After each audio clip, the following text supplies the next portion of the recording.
خطرہ نہیں ہے کہ میری امت بتوں کو پوجے گی، مجھے خطرہ ہے میری امت شرک اصغر میں مبتلا ہو جائے۔ اس میں شرک اصغر۔ صحابہ بڑے حیران ہوئے، یا رسول اللہ شرک اصغر کیا ہے؟ حضور نے فرمایا الریا، دکھلاوا، بناوٹ، لوگوں کی خوشنودی، اسے شرک اصغر قرار دیا جاتا ہے۔ آج خواہ مولوی ہوں، خواہ پیر ہوں، خواہ کوئی دولت مند ہوں، ہم سارے اس مرض میں مبتلا ہوتے ہیں۔ بے شک خود آپ اپنے گریباں میں جھانک کر دیکھ لیں، اور حشر کے دن حضرت ابو ہریرہ نے یہ حدیث پاک بیان کرنے سے پہلے 3 دفعہ وہ بے ہوش ہوئے، بعد میں انہوں نے حدیث پاک بیان کی کہ ایک دن حضور علیہ السلام فرمایا کہ جب اللہ کریم فیصلے کے لیے آئیں گے نا، پہلے 3 بندوں کو بلایا جائے گا، ایک عالم ہوگا، ایک شہید ہوگا، اور ایک سخی ہوگا۔ عالم سے اللہ تعالیٰ پوچھیں گے، ہاں بھائی میں نے ترا اپنی کتاب کو تو یہ علم دیا تھا، تو نے کیا کیا؟ وہ کہے گا یا اللہ میں دن رات تیرے دین کی تبلیغ کرتا تھا۔ جب وہ یہ کہے گا تو اللہ فرمائیں گے کذب تھا، تو جھوٹ بول رہا ہے۔ ملائکہ بھی کہیں گے کہ جھوٹ بول رہا ہے، تو اس لیے کرتا تھا تاکہ لوگوں میں تیرا چرچا ہو، تیری شہرت ہو، تیرا لوگ نام لیں کہ فلاں اتنا بڑا عالم ہے۔ پھر سخی کو بلایا جائے گا، اس سے بھی پوچھا جائے گا، تو وہ کہے گا یا اللہ تو نے جو مجھے دولت دی تھی، میں نے مدرسہ بنایا، مسجد بنائی، غریبوں کی مدد کرتا تھا، تو حکم ہوگا کذب تھا، تو جھوٹ بول رہا ہے، تو یہ چاہتا تھا کہ لوگوں میں تیری شہرت کا، سخاوت کا چرچا ہو۔ پھر شہید کو اس سے بھی یہی پوچھا جائے گا، وہ کہے گا یا اللہ میں نے تیرے رستے پر اپنی جان تک قربان کر دی، تو حضور فرماتے ہیں کہ اللہ فرمائے گا کذب تھا، فرشتے بھی فرمائیں گے کذب تھا۔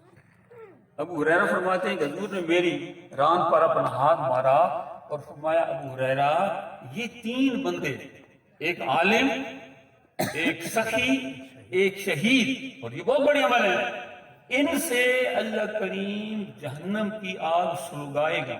سہارا کے لفظ ہیں، جس طرح گھروں میں عورتیں آگ جلاتی ہیں نا تو بڑی لکڑی سے پہلے کیا کرتی ہیں؟ چھوٹی لکڑی ڈالتے ہیں۔ یہ عربی میں حضور سید عالم صلی اللہ علیہ وسلم نے فرمایا، کسی کافر کا ذکر نہیں فرمایا، کسی منافق مشرک کا نہیں، اس لیے اللہ تعالیٰ سے یہ توفیق مانگا کریں، اللہ کریم ہم جو بھی کام کریں تیری رضا کریں۔ ہمارے قبلہ صاحب ہمیں فرمایا کرتے تھے بیٹو زندگی اس طرح گزارو، ہاتھ کار و دل یار۔ ہاتھ کام کر رہے ہیں لیکن دل کی طرف، دل کسی اللہ کی طرف ہو۔ ہماری اس زندگی کا مقصد ایک ہے، کیونکہ دنیا میں انسان آیا اس لیے اپنے رب کو راضی کرنے کے لیے۔ اگر رب راضی ہو گیا، دنیا کی ساری دنیا ناراض ہو جائے، سودا سستا ہے، مہنگا نہیں۔ اگر رب ناراض ہو گیا، دنیا ساری راضی، کتنی دن دنیا راضی نہیں۔ جب قبر کا وقت آتا ہے، جب انسان گھر مر جاتا ہے، آپ کے ملک کے جو بڑے بڑے وزیر اعظم ہیں یا چیف آف فوج جتنے کنٹرول سارے تھے، جب مر جاتا ہے تو اسے کوئی کہتا ہے کہ چیف کی میت اٹھاؤ، وزیر اعظم کی میت اٹھاؤ، اس کا سارے میت مر جاتے ہیں۔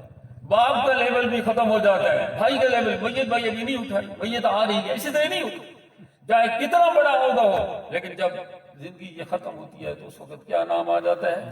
میت۔ اس لیے اس دن سے آنے سے پہلے حضرت سعدی رحمۃ اللہ فرماتے ہیں نیکی کن اے فلاں غنیمت شمار عمر، کہ انسان نیکی کر اور اللہ نے جو یہ زندگی دی ہے اسے غنیمت شمار، زاں پیشتر کے بانگ در آیت فلاں بمان، اس تو پہلے کہ مسجد سے اعلان ہو رہا ہو کہ آج فلاں صاحب جو ہیں وہ مر گئے ہیں اور ان کا جنازہ اتنے بجے ہوگا، تو میرے رب کا تو وعدہ ہے من عمل صالحا، کسی خاندان کی کوئی بات نہیں ہے، کسی قبیلے کی کوئی بات نہیں ہے، یہ ایک عام اعلان ہے، جو بھی نیک عمل کرے گا، جو بھی مجھے یاد کرے گا۔ آپ خود سوچیں اسلام سے پہلے غلاموں کی کیا حالت تھی۔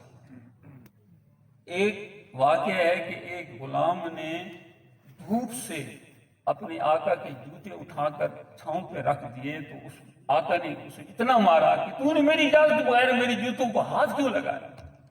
یہ غلاموں کی حالت تھی، لیکن جب نیک عمل کیے، اللہ کو راضی کیا، تو جب مکہ فتح ہوتا ہے سارا مطاف بھرا ہوا ہے لوگوں سے، بڑے بڑے شکلوں والے، علموں والے، خاندانوں والے سارے کھڑے ہیں، لیکن جب اذان کا وقت آیا تو حضور نے کس کو کعبے پر چڑھایا تھا؟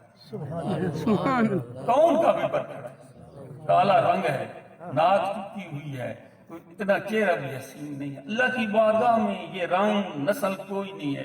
ان اکرمکم عند اللہ اتقاکم، جو سب سے متقی ہوگا اس کی عزت اللہ کی بارگاہ میں۔ یہ سارے دنیا کی لیول ہیں، اللہ کی بارگاہ میں تقوی ہے جو انسان نیک عمل کرتا ہے۔ اللہ کریم ہمیں نیک عمل کی توفیق عطا فرمائے۔ جب ہم اس جہان سے جائیں تو ہمارا رب راضی ہو۔ اللہ کو یاد کیا کریں، اپنے والدین کو یاد رکھا کریں، اپنے والدین غیبت سے بچا کریں۔ ہم چند دوست جہاں میں بیٹھ جاتے ہیں تو ہم غیبت شروع کر دیتے ہیں، اور یہ غیبت اتنی بری چیز ہے کہ انسان کے سارے عمل ضائع کر دیتی ہے، سارے عمل ضائع کر دیتی ہے۔ اپنی زبانوں کی حفاظت کریں۔ وَمَا يَلْفِظُ مِنْ قَوْلٍ إِلَّا لَدَيْهِ رَقِيبٌ عَتِيدٌ، اللہ فرماتا ہے جو تم زبان سے جو بھی بات نکالتے ہو ہمارے لکھنے والے لکھ رہے ہیں، کل قیامت میں تم سے یہ پوچھا جائے گا کہ یہ جملہ تم نے زبان سے کیوں نکالا، یہ لفظ تم نے زبان سے کیوں نکالا تھا۔ اپنی زبان کی حفاظت کریں۔ ختم کریں ایک حدیث پاک، تسی تھکے تو بیٹھے تو پڑھے کافی دیر دے۔ ایک دن صحابہ نے، خصوصاً میں اپنے نوجوان عزیزن یہ حدیث پاک سنانا چاہنا۔ ایک دن سارا صحابہ کرام بیٹھے میں کہ حضور نے فرمایا میرے صحابہ حیا کی کرو۔ حضور نے کیا فرمایا؟ حیا کی کرو۔ صحابہ نے عرض کی یا رسول اللہ سے حیا کر دیں اور اللہ دے تعریف کر دیں کہ اس نے سن حیا دی نعمت عطا فرمائی۔ حضور نے فرمایا یہ حیا نہیں۔ صحابہ نے عرض کی یا رسول اللہ پھر آپ خود فرماؤ حیا کی۔ حضور نے فرمایا ان تحفظ الراس، تو اپنے سر کی حفاظت کرے، وما ہوا، اور سر کے ساتھ جتنے اعضاء ہیں، آنکھوں کی حفاظت کرے، زبان کی حفاظت کرے، کان کی حفاظت کرے، ان سارے اعضاء کی حفاظت کرے۔ سر کی حفاظت کیا ہے؟ تکبر نہیں آنا چاہیے سر میں، کیونکہ تکبر بھی اللہ رب العزت کی صفت ہے، انسان کو نہیں جچتا۔ اور سجدہ کرے تو ریا کا سجدہ نہ کرے بلکہ اللہ کی رضا کے لیے سجدہ کرے۔ آنکھیں ادھر اٹھیں جدھر رب کو حکم ہے، اگر آنکھیں ادھر نہیں اٹھیں گی جدھر سے اللہ نے حکم دیا ہے، غیر کی طرف اٹھیں گی تو کل یہ جہنم کا سبب بن جائے گی۔ زبان سے وہ نکلے۔ ایک اور حدیث پاک ہے جب صبح ہوتی ہے نا، صبح سارے اعضاء زبان کے ساتھ ہاتھ جوڑتے ہیں کہ اگر تو سیدھی رہے گی تو ہم سارے سیدھے رہیں گے، تو ٹیڑھی چلی تو ہم سارے ٹیڑھے ہو جائیں گے۔ تو آپ خود سوچیں آج اس زبان کے کتنے فتنے ہیں۔ فلاں بندے نے میرے ساتھ یہ بات کی ہے، بس میں آپ کے ساتھ نہیں بولوں گا۔ اس نے فلاں بہن نے یہ بات کی ہے، میں اس کے ساتھ نہیں بولوں گا۔ حضور نے فرمایا زبان کی حفاظت، من صمت نجا، جو خاموش رہا وہ کیا ہے؟ نجات پا گیا۔ اور حضور اکثر خاموش رہا کرتے تھے صحابہ کرام کے ساتھ جب وہ بیٹھتے تھے۔ اور کانوں کی حفاظت، یہ کان اللہ نے اپنے ذکر کے سننے کے لیے بنائے ہیں، قرآن کریم کے سننے کے لیے بنائے ہیں۔ اور دوسرا فرمایا وَأَن تَحْفَظَ الْبَطَنَ، اور تو پیٹ کی حفاظت کرے، وَمَا وَعَا، اور جو پیٹ کے ارد گرد ہیں۔ دل کی حفاظت کر، دل کو پاک بنا، دل میں کسی اور کی محبت نہ بسا، اللہ اور اس کے رسول کی محبت کو بسا۔ دل کو کینے سے پاک کر، بغض سے پاک کر، لوگوں کی دشمنی سے پاک کر، کیونکہ جس وقت اس دل میں کینہ ہوگا، بغض ہوگا، ہم دوسروں کے لیے برا سوچیں گے، ان کے لیے بری باتیں کریں گے۔ اسی طرح اپنی شرمگاہ کی حفاظت، ہافتوں کی حفاظت اور پاؤں کی حفاظت۔ وَأَن تَتَذَكَّرَ الْمَوْتَ وَالْبِلَاءَ، اور آگے فرمایا حیا یہ بھی ہے کہ اپنی موت کو یاد رکھ۔ حضور نے فرمایا اکثروا ذکر حازم اللذات، لذتوں کو جو ختم کرنے والی ہے اس کا ذکر کثرت سے کیا کرو۔ صحابہ نے عرض کیا یا رسول اللہ وہ کیا چیز ہے؟ فرمایا الموت۔ آج مسلمان موت کو بھول گیا ہے، کئی دردناک واقعات ہوتے ہیں، ہم میت کو اٹھا کر قبرستان میں چلے جاتے ہیں، لیکن ہم پر بھی کوئی اثر ہوتا ہے؟ کوئی، ہر کوئی اپنی باتیں کر رہا ہوتے ہیں، سیاست کی باتیں، دنیا کی باتیں، اثر کوئی نہیں ہوتا۔ اس کی وجہ یہ ہے کہ چونکہ ہمارے دل سیاہ ہو چکے ہیں اللہ کریم کے ذکر سے غافل ہونے کی وجہ سے۔ تو حضور نے فرمایا ان تتذکر الموت والبلا۔ ابھی میں آ رہا تھا ادھر سے، یہ گلی جو آیا تو وہاں پرانی قبریں ہیں، پر جو قبریں ہیں نا ان پر تو بنی ہوئی ہیں، سیمنٹ سے بن چکی ہیں، لیکن یہاں پتھر پڑے ہوئے تھے، بھول گئے گھر والی اب خدا جانے ان کی بھیت قبروں میں ان کی کیا حال. بلا کا معنی ہوتا ہے پوشیدہ ہونا, کہ جب انسان قبر میں جاتا ہے تو پوشیدہ ہو جاتا ہے, ہر عضو الگ ہو جاتا ہے, ہڈیاں ہی رہ جاتی ہیں اور ہر چیز ختم ہو جاتی ہے. اور دوسرا من اراد الآخرت ترک زینت دنیا, جو آخرت کا ارادہ کرتا ہے دنیا کی زینت کو ترک کر دیتا ہے. حضور نے فرمایا یہ حیا ہے, اگر تم حیا کرو گے تو یہ حیا ہے. آنکھوں کی حفاظت کرو, زبان کی حفاظت کرو, کانوں کی حفاظت کرو, حرام نہ کرو. جب گنہگار انسان قبر میں جاتا ہے سب سے پہلے اس کی آنکھ کو کیڑے کھاتے ہیں, سب سے پہلے.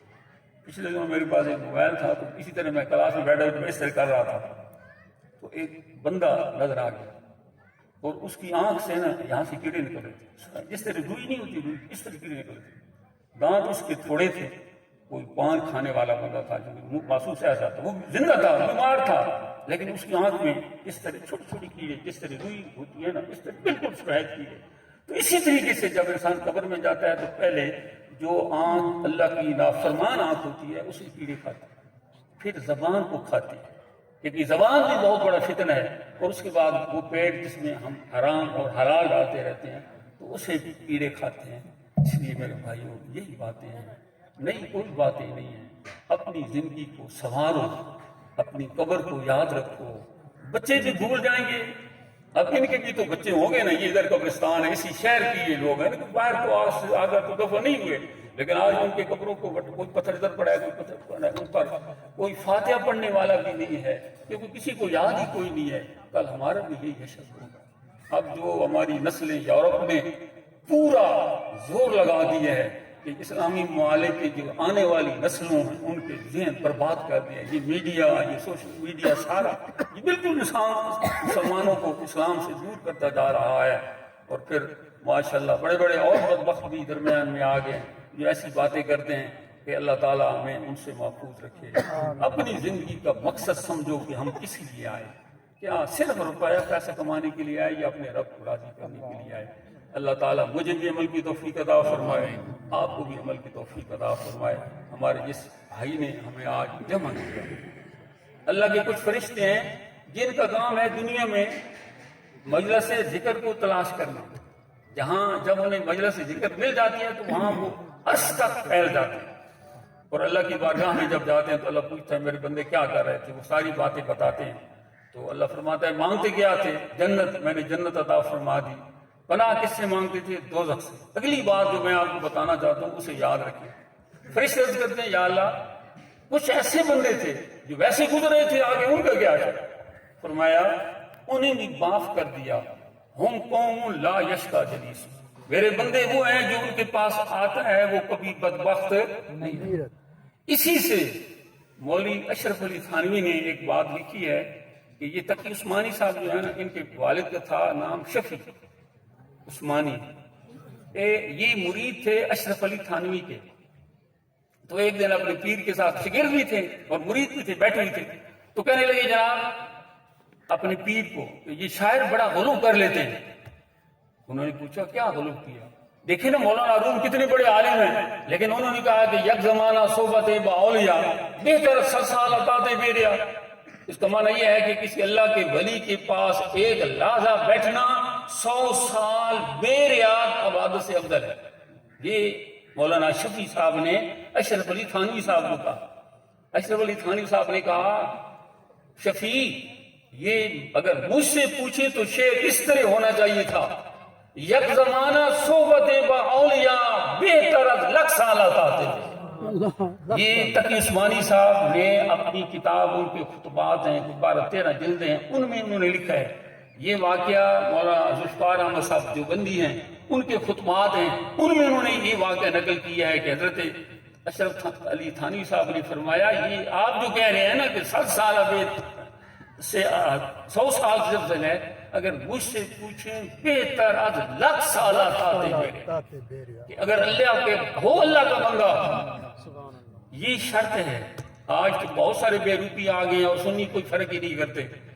اب اللہ کریم ہمیں عمل کی توفیق عطا فرمائے. وما علینا الا البلاغ.